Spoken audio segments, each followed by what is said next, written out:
Okay, it is done, and I'm gonna take you on a little bit of a walkthrough. This is gonna be a long video because I'm gonna go kind of step by step and area by area. But also feel free, remember there's a playlist, so feel free to go back and look at the projects in depth. Okay, first up is my workbench. So this was a workbench that I had before. I've just repurposed it, and I wanted to show you on the back side. So my wife, she'll pull up and park, right here. And on the back side, I put some hooks, and I found these little guys, these little black, I don't know, extra hooks, but they basically keep your pegboard pieces in, so I thought those were pretty cool. They were on Amazon. I'll put all this in my Amazon store. And then these straps, look how cool these are. So these are Velcro straps, and I can use them to hang my power cords. And then I had a couple of baskets that I could just put a few things that I needed to grab now and then. So I used pegboard on the back of this thing and decided let's maximize that space. So on the front, as I come around, this is basically now my shipping station. So I do keep my toolbox here. I did buy a tool hanger so that I can put, well, there's my Amazon Echo, and then I put my battery charger and hung my power drill, and then this is my toolbox that I just access on a regular basis, but and some screws and whatnot. But I bought some baskets for these pegboards, and this is where I can store odds and ends, Velcro, but also for shipping. I've got some labels and my business cards and then tape. This basket was cool. Again, all of this will be in my Amazon store if you're interested. This was meant for paper towels, but I actually put tape at the bottom of it. So I thought that was fairly cool. And so nice, big, clean area in which I can pack things. I have found, also on Amazon, this stick-on 36-inch tape measure. And I think it was an 8-pack of these. I love these. I've got these stuck everywhere. But this is great because then I can kind of pretty easily measure out a box that I'm using. Speaking of boxes, so at the top of my bookshelf here, or my workbench, I've got some old boxes that I break down and reuse. I'm sure we all do that, reuse boxes. I've also got some other packing materials, and then down below, I've got boxes. Now there are a couple of other hardware things that I just need access to on a regular basis, but I've also got different sized boxes. I printed out labels so that I can figure out if I need to replenish what they were. And I own boxes that kind of match up with some of the things that I make regularly so that I can ship relatively quickly. So this is, see if I can zoom out. This is my workbench. Oh, quick tip. These are from IKEA. This is just a metal, it's a pair of, I think it's 2 in a package, of these metal, it's made for racks to put underneath your kitchen counters and put these into your cabinetry, and then you can stack cookie sheets up. But I bought 4 and I put them in here. There's another one, and there's another one, and it allows me to stack these boxes up. So yeah, if you're wondering how those are standing up like they are, it's because of these inexpensive cabinet additions that I bought from IKEA. There's 2 in a package, and it allows, I bought 4 of them. It allows me to stack boxes up on top. All right, next up is that beautiful air conditioner that I have. It's also a heat pump, so it'll generate heat in the winter. And I just repurposed one of these shelves and put it up. I've already done a video on how I mounted my Kiln controller. I've got some hardy back board there just for some heat protection. And then of course my beautiful Kiln that I love, which is my Gen Ken. And then I wanted some additional power. So I bought this power surge protector, and it's plugged in down below, but I've mounted it up on the wall. It's got USB outlets and then plenty of spots for power tools as I need them, and it's nice and handy and at eye level. All right, on the opposite end of the Kiln is another little workbench area. So this, again, I repurposed from the last time. There's my guilty pleasure, some Sonic. So I love this Husky workbench. The height is decent. The drawer space is amazing. So I kept that.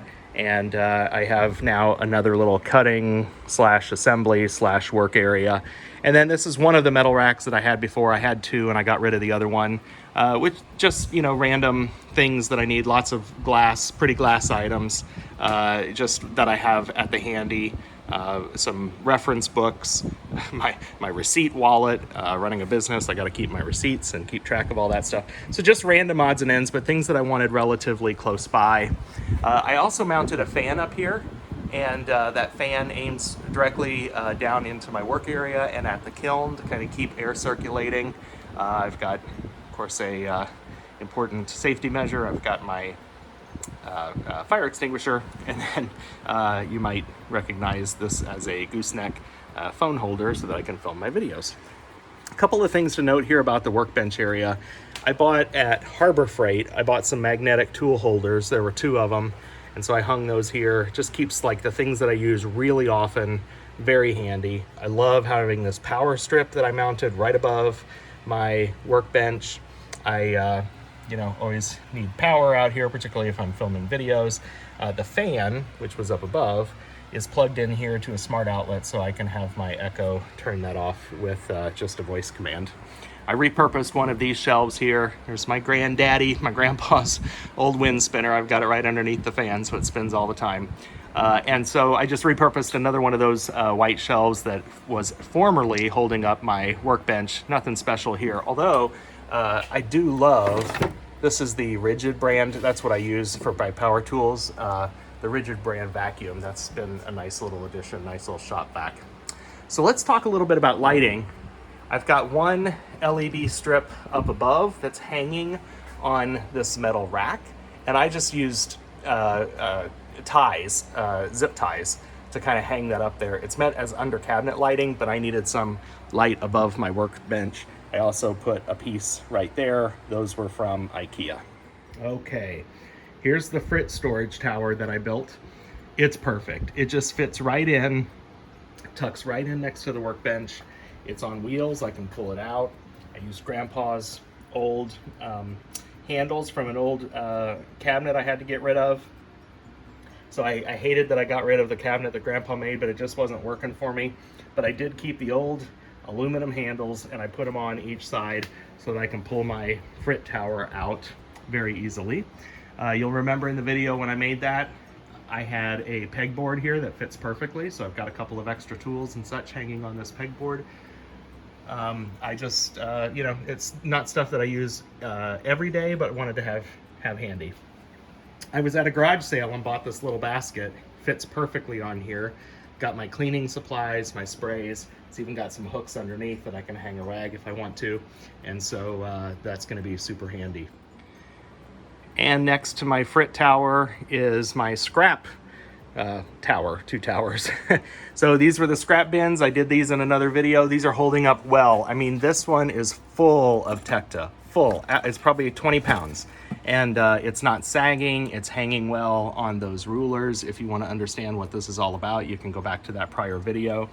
I did label everything so that I know what's in here. I may rearrange some stuff still, but for now, that works quite well. I did go ahead and invest in the lids for these so that the glass doesn't collect too much dust while it's just sitting around, but those worked well. And then again, from a lighting standpoint, I got another one of these IKEA lights. It's an LED light, and I put it in up here. And I wanted a fan, and I wanted it right in the corner, and I couldn't find a good clip-on fan, but we had this amazing fan in our closet. And so if you could see, there's zip ties on there. I just zip tied that sucker up there, and now it's perfect for me. All right, let's talk about the workbench. You saw me build this workbench. I now used some inexpensive carpet tiles that I got at Walmart. In another video, they were peel and stick, and in another video, I can't remember how much I said they were, but I had to go back and buy a second box. They were about $16 for 12 of them, which I thought was a good deal. And so I did carpet the entire top of my bench. I also bought a large cutting mat. I've got my cutting system here. Another gooseneck. I don't know if that one's tall enough though to film videos. But anyway, underneath, I've got toward the back, now this is also on wheels, so I can pull this out very easily. But toward the back, there's a bookshelf, and it's got a bunch of things on it facing the wall that I rarely use. And also that top box is a giant roll of fiber paper, the thicker 1/8" fiber paper. I rarely use that, but if I need it, I can just pull this bench out. This used to be my scrap glass storage. That's all the storage I had for my scrap glass. Now that I have great scrap glass storage, I don't have a ton of water jet cuts, but that's what I've put in here. So I've got water jet cuts all the way through, and so it's a good way to store them. I've already mentioned in previous videos my baker's rack system that's under here. These are all kind of ongoing glass projects or scrap. Just a little work bucket with some trash. That's my trash bucket. Then on this side, I've got my papyrus roll of paper. I don't know that that's a long-term solution where it's sitting, but it'll work for now. I can get it out and cut paper pretty easily. My Dremel tool underneath there. And so that is my workbench. In my previous video, I talked about these baker's racks, so you can go check out one of those, but here are my baker's racks. I've got my sample tiles, my test tiles mounted with Velcro on the side so that I can always reference those. This was my wife's grandfather's favorite apron, and he passed away, and so I now use it in my glass shop. He taught me glass, he taught me stained glass, and I'll always have a soft spot in my heart for Ray, the good old Italian guy. And so anyway, he had an apron just like this. This was not his. He had an apron just like this, and my mother-in-law bought us all one, and so I use that when I'm going to be working in my wet area. So I still have one cart that I have to kind of push around and push in and out of my way because I just don't have enough space, and I don't have a dedicated wet area. But this is where my 2 grinders are, and there's some storage underneath. It's easy enough to just plug into the wall when I want to use it, and roll it out of my way if I need to get to some of the molds there. I had these shelves and I had an empty spot on the wall, so I went ahead and hung these. They're full of frames and some other things that I've bought either secondhand or at Hobby Lobby or someplace that I think I can frame some glass into. So it just keeps this stuff front and center for me so that I know where it is. I've also got some frame stock hanging here. And I've got a little light on the side, also IKEA, a little button light.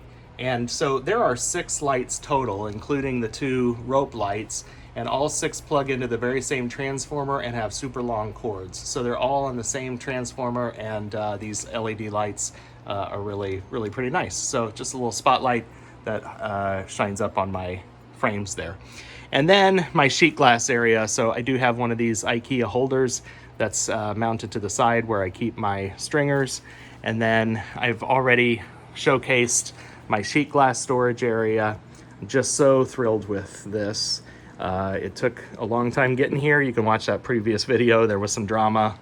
Look, I have another one of these tape measures that are sticky all the way down here. I keep my glass catalog here. I've got my Bullseye glass color wheel. Go Team Bullseye. And then just some random storage up on top with things that I need, but not very often. And then again, there are 2 sets of rope lights in my piece here. And so this, ladies and gentlemen, is my new glass studio. Quite a bit different from what I had before. So much room to now walk around. I've got plenty of room that I can actually host some people over here now, and they're not gonna melt because I've got air conditioning. I just love it.